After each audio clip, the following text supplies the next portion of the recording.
This morning, a tragic turn in the coronavirus outbreak, the first death from the disease here in the United States.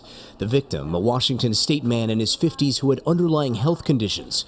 The CDC says it is likely community spread, and the source of the infection is still unknown. Meantime, overnight, this nursing home north of Seattle is a focus of the CDC, a team of investigators looking into the possibility of the first coronavirus outbreak in the United States. We know we can't stop it. It's here, and it's going to be here with us in the U.S. for quite a while. Health officials say 2 people at the facility have already tested positive for the virus, even though they had no known contact with anyone who's recently traveled to infected areas. One patient a caregiver, the other a resident. None of these cases traveled, so our assumption is all of these cases were acquired from a person. While authorities say 27 other residents and 25 other staff members are also being tested after showing similar symptoms. Washington's governor declaring a state of emergency, with other cases springing up across the state, including a high schooler who is in stable condition. Nationwide, at least 71 people have been diagnosed with the coronavirus, the latest in Santa Clara, California, and Cook County, Illinois. Residents scrambling to stock up at local stores. Globally, 58 countries have seen the coronavirus spread.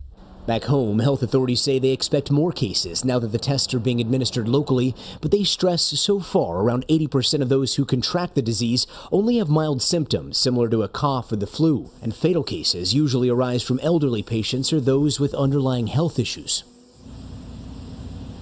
And Willie, this morning we're learning a little bit more about one other patient here in Washington state. She is a woman who worked at a United States Postal Service sorting facility just south of Seattle. We are told she is now at home recovering. This as hundreds of others across the state are being monitored for any symptoms of the disease. Willie? All right, Gotti Schwartz in Kirkland, Washington. Gotti, thank you very much. President Trump, meanwhile, held a rare Saturday news conference to give another update on coronavirus. He was pressed about his comments at a rally Friday night where he called coronavirus a Democratic hoax against his presidency. NBC's Hans Nichols is at the White House with more. Hans, good morning. Good morning, Willie. President Trump was pressed to clarify his Friday night comments when he called concerns about coronavirus the Democrats' new hoax, suggesting that Democrats were inflating the threat for political advantage. Now, in that surprise press conference yesterday, the president tried to explain that the hoax he was referencing had nothing to do with the very real public health risk. I'm not talking about what's happening here. I'm talking what they're doing. That's the hoax. That's just a continuation of the hoax, whether it's the impeachment hoax or the Russia hoax. This is what I'm talking about. Certainly not referring to this. How could anybody refer to this? This is very serious stuff.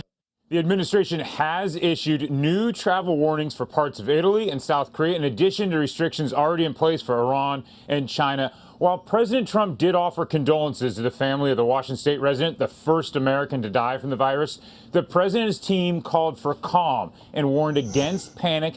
His basic message: if you're healthy and get the virus, you'll likely be fine, adding some have already recovered from it. The president will meet with executives from pharmaceutical companies tomorrow to try to head off a potential outbreak.